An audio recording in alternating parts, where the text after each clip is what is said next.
It is 3 a.m. Your garden is dark, silent, empty. You know this without looking. You have been asleep for hours. The garden is exactly as you left. The path, the flower beds, the shed, the fence. Nothing moves, nothing changes, except that almost everything you just said is wrong. At 3 a.m., your garden is not dark, not to the creature moving through it right now. It is not silent. It is not empty, and it looks nothing like the space you walked through yesterday afternoon. The hedgehog crossing your lawn at this moment is not experiencing your garden. It is experiencing a completely different place that happens to occupy the same coordinates. A place built from chemical information streaming from every surface, from acoustic data pouring in from underground, from ultraviolet light painting the landscape in colors you have no names for, from ground vibrations mapping movement through soil, the way sonar maps the ocean floor. Your garden at 3 a.m. is not one place. It is at least two, and you have only ever seen one of them. This is the story of the other one. Start with darkness, because the darkness is where the first assumption breaks down. Your garden at 3 a.m. appears dark because human vision depends on a specific type of light, the visible spectrum, wavelengths between approximately 380 and 700 nanometers. When that light is absent or reduced below a functional threshold, you see darkness. But the electromagnetic spectrum does not stop at the edges of what human eyes can detect. Moonlight, even partial moonlight, carries ultraviolet radiation. Starlight carries it. The ambient radiation of a clear night sky carries more of it than most people realize. And the hedgehog's eyes, those small, apparently limited organs that cannot resolve a human face at 1 meter, contain photoreceptors tuned specifically to ultraviolet wavelengths. At 3 a.m., in a garden that appears dark to you, the hedgehog is navigating a landscape that is partially illuminated in ultraviolet. Your white garden fence glows. Your pale stone path catches and reflects UV radiation in ways that make it visible, not brightly, not dramatically, but functionally, against the darker surfaces that absorb UV rather than reflect it. Certain flowers, particularly white and pale blue ones, reflect ultraviolet so strongly that they would appear almost luminescent to the hedgehog, even at 3 a.m., with no artificial light present. The garden you think of as dark is, to the hedgehog, a landscape of subtle UV illumination, pale surfaces glowing faintly, dark surfaces receding, the path ahead distinguishable not by the light you would need, but by the light that is always there, invisible to you.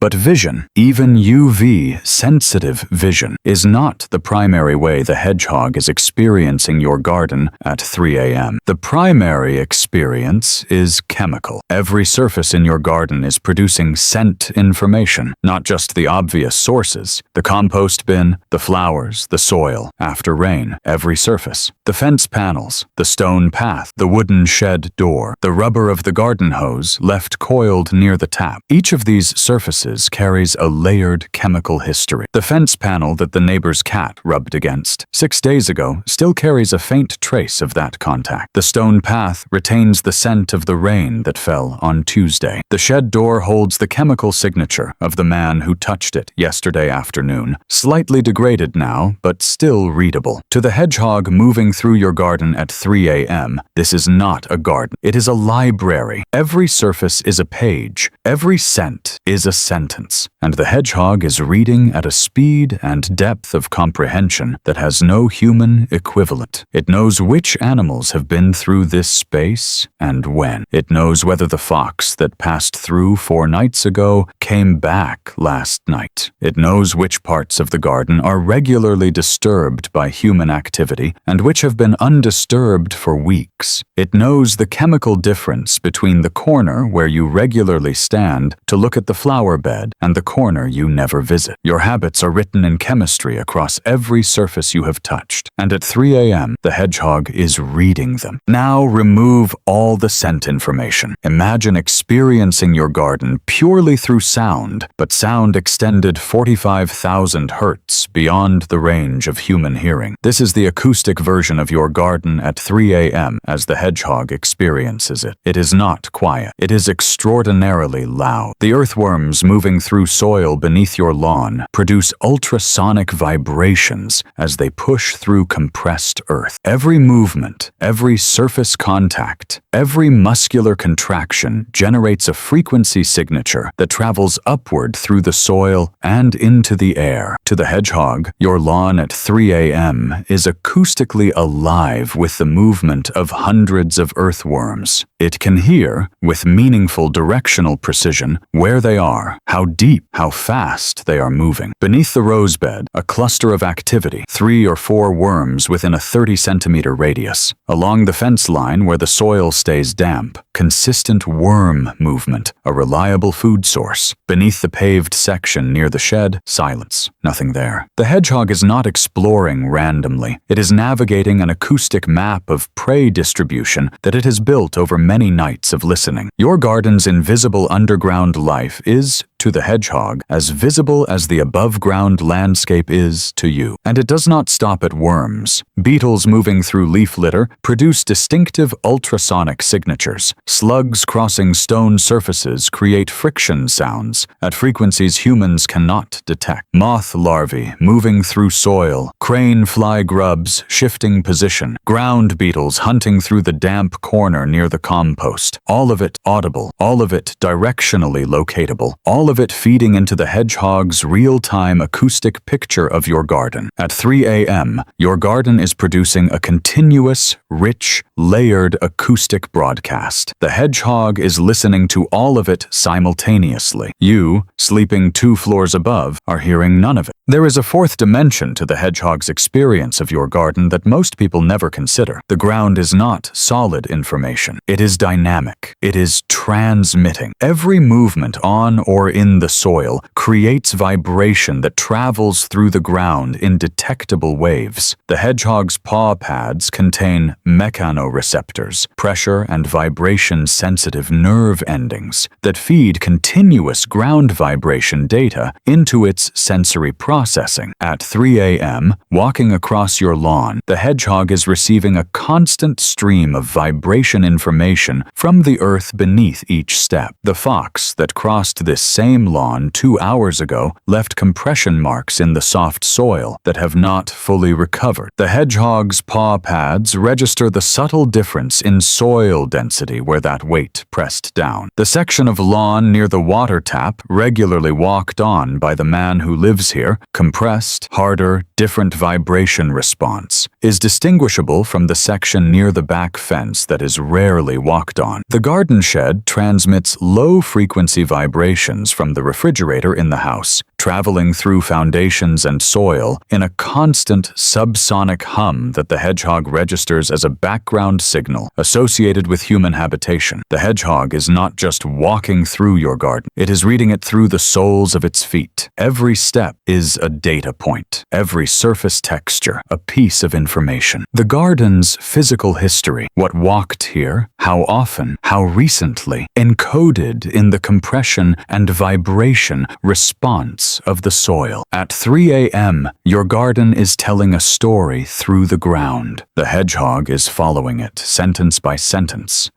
by. Your garden at 3 a.m. is not one temperature. It is a detailed temperature map, and the hedgehog navigates it with a precision that shapes every decision it makes about where to go and when. Soil temperature varies significantly across a garden, more than most people realize. The section under the shed, insulated from night cooling by the structure above, retains heat longer than the open lawn. The corner where the brick wall faces south, having absorbed solar radiation through the afternoon, is still measurably warmer than the north-facing fence line. The compost heap, if active, generates its own heat. Decomposing organic matter produces thermal energy that raises the temperature of the surrounding soil by several degrees. For invertebrates seeking warmth, this is an irresistible draw. For the hedgehog following the invertebrates, it is a reliable food source locator. This thermal landscape matters for the hedgehog in ways that go beyond comfort. Earthworm activity increases in warmer soil. Beetle larvae are more active above a certain temperature threshold. Slugs emerge earlier in evenings and return to soil later in mornings in sections of garden that retain heat. The hedgehog has learned, over weeks and months of nightly experience, which parts of your garden are thermally productive at which times. The warm corner near the compost at 11 p.m. The section under the shed that stays active until almost dawn because it retains the day's heat longest. Your garden's temperature map is a feeding schedule, and the hedgehog is following it with the precision of something that has read it many times before. There is another aspect of your garden at 3 a.m. that no sensory difference fully explains: scale. A hedgehog is around 25 centimeters long and weighs under a kilogram. In its world, grass blades become a landscape. A gap under a fence becomes an architectural passage, and even a few meters from compost to shed is a real journey. At this scale, your garden is not a small domestic space. It is a terrain. A stone path becomes an exposed road, avoided when possible. A flower bed becomes a dense habitat, rich with cover and prey. A log pile is no longer just wood. It is a multi-level structure, a stable, moist micro-ecosystem full of insects. Even the space under your shed becomes a protected interior with stable temperature and preserved scent history. At 3 a.m., moving through this environment, the hedgehog is not simply in your garden. It is in its own country, a world existing inside yours, sharing the same space, but operating on a completely different sense of scale and significance.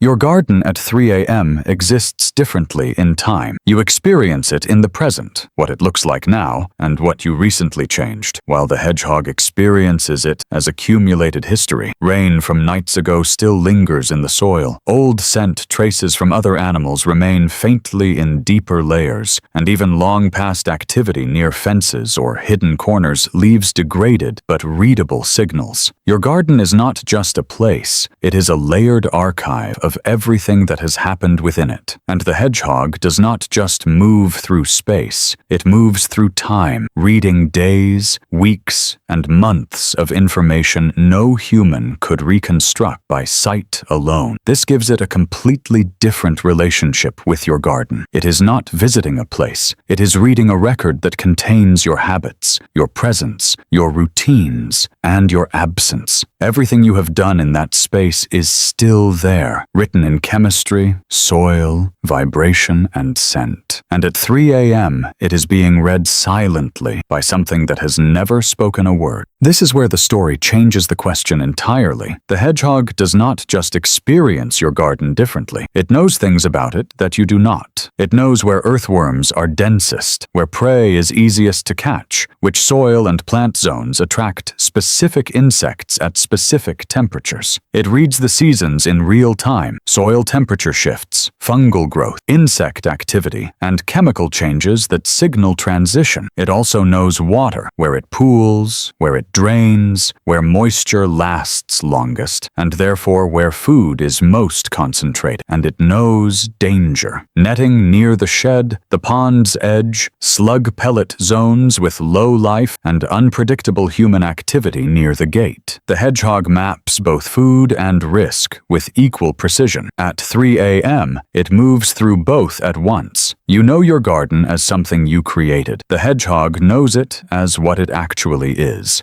It is almost 5 a.m. The hedgehog has finished what it came to do. The acoustic map checked. The thermal trail followed. The chemical library updated. Now it heads home, not by the same route. It takes a different path, an instinctive behavior that helps avoid predators. As it crosses your lawn, it pauses. To you, this patch of grass looks no different from any other. But the hedgehog senses something unique, a slight change in soil compression, and vibration. This is where you stand each evening. The ground remembers the weight and rhythm of your presence. The hedgehog compares this information with the familiar scent it knows from the same spot. Then it continues home. It never saw you here, but it knew you were. Your garden at 3 a.m. is not the place you know. It is a world of UV light, chemical trails, ultrasonic sounds, and hidden vibrations, filled with information your senses cannot detect. To a hedgehog, your garden is a vast landscape experienced in ways you cannot imagine. And that is the fascinating part. The garden you planted and call yours is also home to a parallel world, not metaphorically, physically. The same soil, the same air, the same space, two different gardens occupying the same place. One belongs to you, the other belongs to the hedgehog, and at 3 a.m., only one of them is fully alive. Before you go, a question. If you could experience your garden as a hedgehog does, which sense would you choose to have? Leave your answer in the comments. I read everyone. If this changed how you see the space outside your door, there is more on this channel. Real science, real animals, no exaggeration. If that is what you are here for, you already know what to do.